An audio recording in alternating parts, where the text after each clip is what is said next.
And what I see, and I know this is just my opinion, but I've been around the block a bit. What I see is that when the systems get created, there are hierarchical structures at play that are very top down systems where we start off with somebody in charge, somebody's name at the top of the list, and they sit with committees and consultants and they decide on policies and procedures, and these policies and procedures are transmitted out to people for delivery.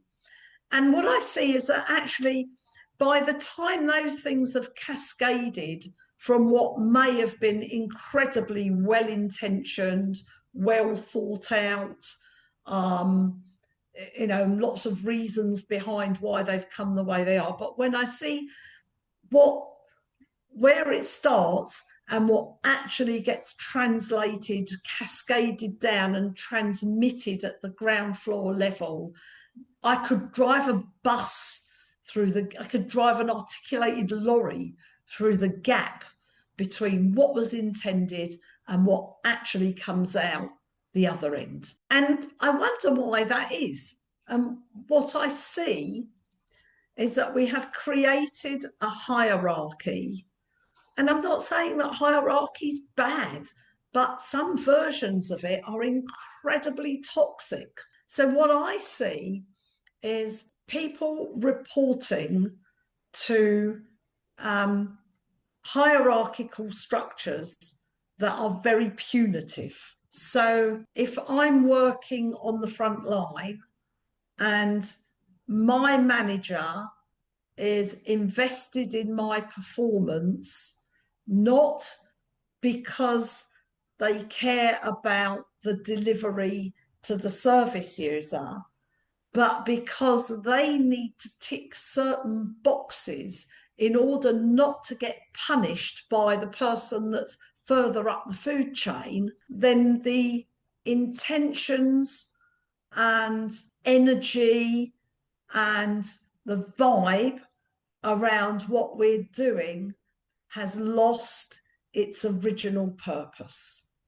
Its original purpose is to serve.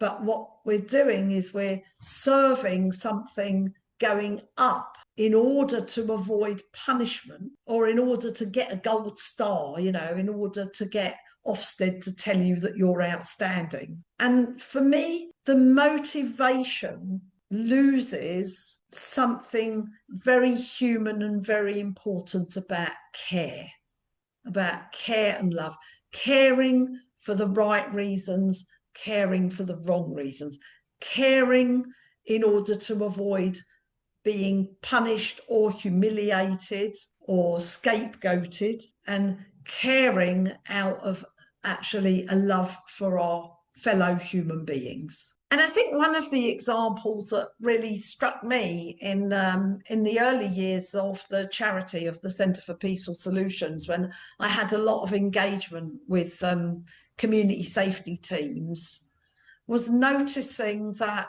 community safety teams were stuck behind a desk and a laptop. And I kept wondering, how do you keep community safe by filling in Excel spreadsheets and looking at statistics? How do you really get to grips with what is happening at the grassroots of our societies when the professionals or the experts are partitioned away from the ground?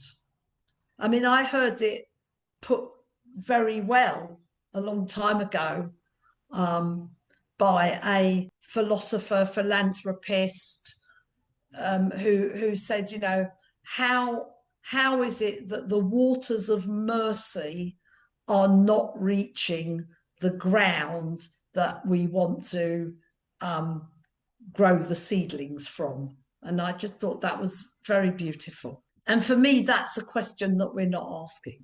How are the waters of mercy not reaching the ground and penetrating in order that we can grow the shoots?